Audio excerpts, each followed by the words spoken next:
Chaos, c'est le titre du dernier essai de Stéphane Rosès. Bienvenue. Bienvenue. Merci pour cette bienvenue. C'est ce que j'allais dire, mais c'est la fin de journée. Voilà, vous êtes politologue, spécialiste de l'opinion, ancien patron de l'Institut de sondage CSA. D'ailleurs, vous nourrissez de ce travail sur le terrain pour cet essai. Chaos, essai sur les imaginaires des peuples aux éditions du CERF.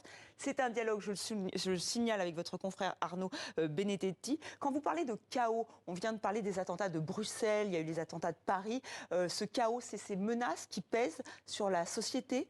Oui, ce sont des peuples qui se disloquent à la fois de l'intérieur, entre eux, avec une montée de formes régressives de la religion, là par exemple le terrorisme islamiste, mais d'autres éléments, comme évidemment la guerre à nos portes en Ukraine, mais aussi le fait qu'en Égypte, la COP 21 se soit soldé par un échec, alors que du point de vue climatique, des choses empirent, la crise migratoire, le fait que la crise sanitaire, la pandémie n'ait pas vu véritablement les nations s'unifier de façon très cohérente. Enfin bref, le cours des choses néolibérales percute toutes les sociétés différemment selon l'Orient, l'Occident, et à l'intérieur de l'Occident, en Europe, la France est dans l'œil du cyclone parce que la façon d'être et de faire des Français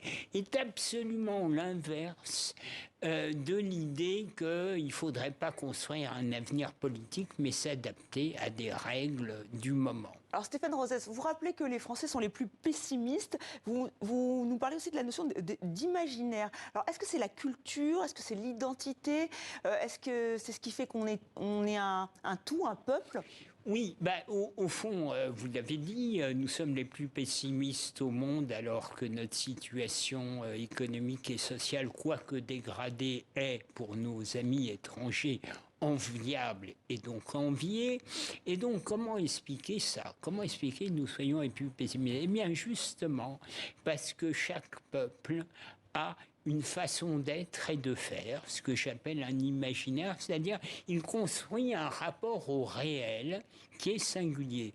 C'est le professionnel de l'opinion et puis conseil de gouvernants et de grandes entreprises qui a constaté des constantes, par exemple en France, sur la façon dont le citoyen noue un rapport à la nation, le salarié à son entreprise, le consommateur quand il acquiert des biens et services, ou le Français quand il voit l'Europe, le monde, et ça depuis des siècles. En un mot, ma thèse historique, c'est que chaque peuple a une façon d'être et de faire qui perdure sur le temps long, et il trouve des formes politiques, religieuses, institutionnels de rapports sociaux qui varient dans le temps. Mais alors, évidemment. Est-ce que je peux vous demander, la baguette qui vient de rentrer au patrimoine de l'UNESCO, le football, on en parlait, la France vient de se qualifier pour les quarts de finale du football. Est-ce que ça fait partie de l'imaginaire? Est-ce que ça crée ça? Il y a un génie singulier à chaque peuple. Et donc, si nous avons en matière de gastronomie, de soucis, je dirais, du bon pain, qui nous distingue d'autres modes de consommation, c'est que depuis des siècles, dans nos façons de manger, par exemple, j'ai travaillé pour McDo dans le passé, la façon dont les gens mangent dans un McDo en France, c'est toujours à heure fixe et à plusieurs. Dans les autres pays, c'est chacun, il va individuellement pour bouffer. Chez nous, c'est un rite social. Donc chaque pays génère un génie, une façon singulière d'être.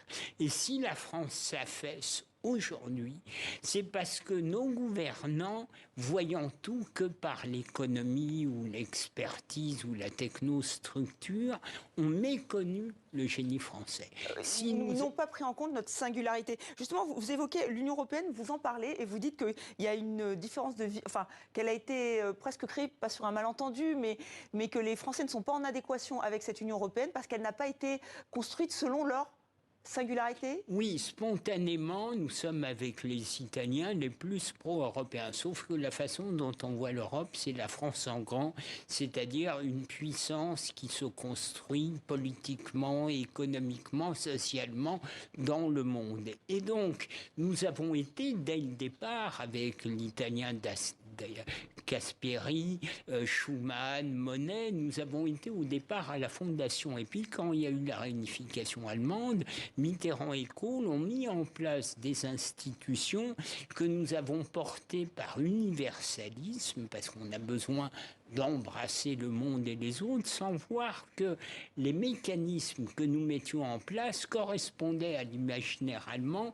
qui vise à respecter des normes et règles économique, alors que nous, on a besoin, pour tenir ensemble les Français, de construire des projets politiques. Et c'est cette contradiction, voilà, c'est cette contradiction qui fait l'affaissement français et qui fait que maintenant, avec la dureté des temps, le couple franco-allemand, nous voyons que les Allemands ont une conception très carrés, légitimes de leur intérêt national qui font prévaloir, et nous, on a tendance à courir après notre romantisme, nos utopies, et on s'aperçoit que l'Europe qu'on croyait acteur de la mondialisation est devenue un relais de la mondialisation chez nous.